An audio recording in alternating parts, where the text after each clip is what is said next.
అనారోగ్య సమస్యలతో బాధపడుతున్న వారి గురించి మంత్రి నారా లోకేష్ అలా మాట్లాడటం సరికాదని మాజీ మంత్రి అంబటి రాంబాబు అన్నారు.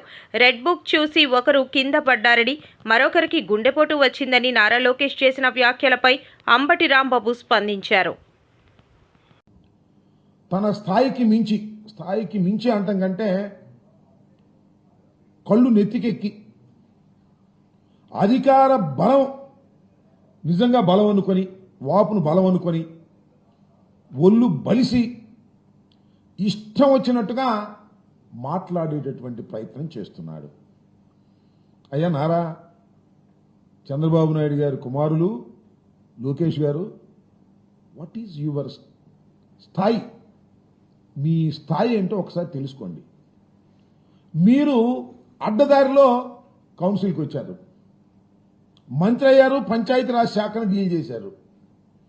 ఎంత అపాస్పాలైందో మంత్రివర్గం, ప్రభుత్వం అందరికీ గుర్తుండే ఉంటుంది.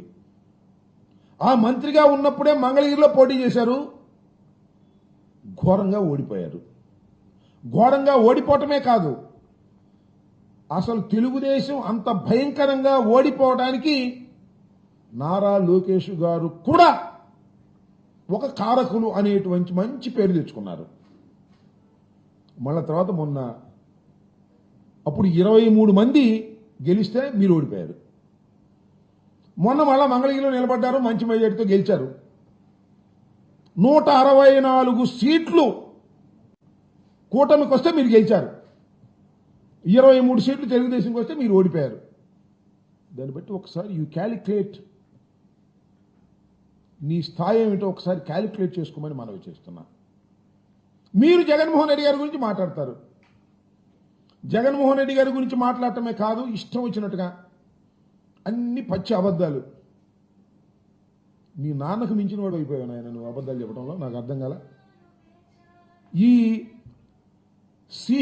CBG, Reliance CBG compressed biogas ప్లాంట్లు ఏర్పాటు చేశారు. ఎవరు తీసుకొచ్చారు దీన్ని? మీరే తీసుకొచ్చారా? మీరు తీసుకురాలా? 2024 ఫిబ్రవరి 14న రాష్ట్ర ప్రభుత్వం, అప్పుడున్న రాష్ట్ర ప్రభుత్వం అగ్రిమెంట్ అయింది. ఈ ప్లాంట్లు ఇక్కడ తీసుకొచ్చి మొదటి దశలో 8 ప్లాంట్లను ప్రారంభించాలనే ఉద్దేశంతో అప్పుడే దీనికి అంకురార్పణ జరిగింది. ఇవాళ నేనే తీసుకొచ్చాను అని కథలు చెప్పేటటువంటి ప్రయత్నం చేస్తున్నారు. ఎందుకు ఇంత పచ్చి అబద్ధాలు అని అడుగుతా ఉన్నా. Government is a continuous process. ఆ మాట చెప్పొచ్చు కదా. జగన్మోహన్ రెడ్డి గారి టైంలో వచ్చినాయి, ఇప్పుడు మాది మేము వచ్చేటప్పటికి ప్రారంభోత్సవం లేకపోతే ఇక్కడ శంకుస్థాపన చేస్తున్నాం కనిగిరిలో అని చెప్పొచ్చు. అది చెప్పడం. ఆయన తీసుకొచ్చా అంటే కష్టపడి రిలయన్స్ అన్ని జగన్మోహన్ రెడ్డి గారు పోగొట్టారంట, ఈయన తీసుకొచ్చా అంట. దావోసీలు ఏం పగలు తీసావే? ఒకటి కూడా రాలేదు కదా. జగన్మోహన్ రెడ్డి గారి టైంలో అయిన వాటినే ఇవాళ మీరు శంకుస్థాపనలు చేస్తూ మమ్మల్ని విమర్శించేటటువంటి కార్యక్రమం చేస్తున్నారు. దీన్నంటూ అడ్డుకుంటున్నారండి. ఎవరు అడ్డుకుంటారో నాకు అర్థం కాలేదు. మీరు తీసుకొచ్చే అభివృద్ధి కార్యక్రమాలను అడ్డుకోవాల్సినటువంటి అవసరమే లేదు. అసలు మీరు ఏమైనా తీసుకొస్తే కదా అడ్డుకోవడానికి. అడ్డుకున్న వాళ్ళందరినీ రెడ్ బుక్లో ఎక్కిచ్చేస్తాట. ఇలాంటి మాటలు మాట్లాడుతున్నారు, పిచ్చి మాటలు మాట్లాడేటువంటి ప్రయత్నం చేస్తున్నాడు నారా లోకేష్ గారు.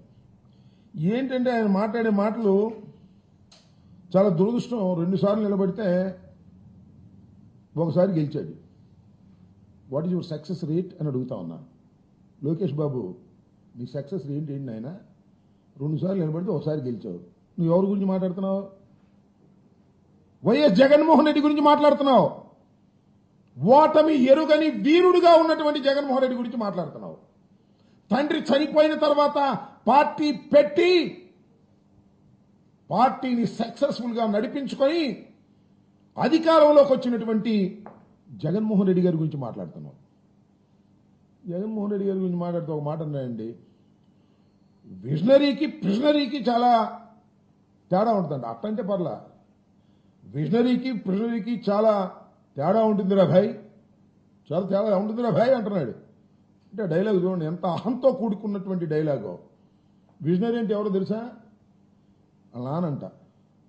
వాళ్ళ నాన్న విజనరీ అంట. 1994లో కంప్యూటర్ అన్నం పెడుతుందా అని అడిగారంట హైదరాబాద్లో. ఇప్పుడు చూడండి కంప్యూటర్లు ఎంతమంది పని చేస్తున్నారో కంప్యూటర్ టెక్నాలజీలో అంటారు. అంటే దాని అర్థం ఏంటంటే ఆ నాన్న విజనరీ అని, కంప్యూటర్ ఆ నాన్న చెబుతుంటే నేనే కనిపెట్టానని, మా నాన్నే కనిపెట్టాడని, అందువల్ల ఇవాళ హైదరాబాద్ బాగుపడిందని ఈ కొడుకు చెబుతుంటే తండ్రి గురించి మనం నమ్మాలి. కంప్యూటర్ నువ్వు కనిపెట్టావా? నువ్వు విజనరీవా? అయ్యా నువ్వు విజనరీవే కాదు, ప్రిజనరీవి కూడా. 53 రోజులు రాజమండ్రి జైల్లో ఉన్నావు, అది మర్చిపోమాక.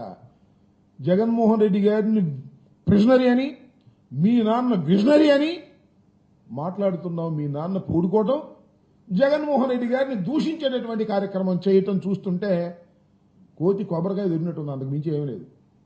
కింద వేసుకోవడం, పైన వేసుకోవడం, కొట్టుకోవడం. నీకు అవగాహన లేదు. ఏదో చంద్రబాబు నాయుడు గారి కుమారుడుగా ఉన్నావు కాబట్టి అందరూ నిన్ను గౌరవిస్తున్నట్టుగా నటిస్తున్నారు. ఒకసారి అసలు నీ మంత్రివర్గ సభ్యులు, నీ తోటి వారు ఏమనుకుంటున్నారో తెలుసుకో. నీ గొప్పతనాన్ని గురించి, నీ అజ్ఞానాన్ని గురించి, నీ అసమర్థత గురించి రహస్యంగా ఏమనుకుంటున్నారో తెలుసుకునే శక్తి ఉంటే కొద్దిగా నీకు జ్ఞానోదయం అయింది.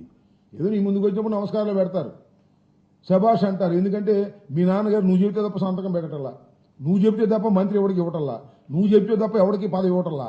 అందువల్ల నీ చుట్టూ తిరిగి భజన చేసే కార్యక్రమం చేస్తున్నారు కాబట్టి ఆ భజన అంతా నిజం అనుకొని కళ్ళు నెత్తికెక్కి ఇష్టం వచ్చినట్టుగా మాట్లాడటం సమంజసం కాదు అని మనవి చేస్తున్నాం. అంతేకాదు మళ్ళీ అంటాడు రెడ్ బుక్ గురించి మాట్లాడతా.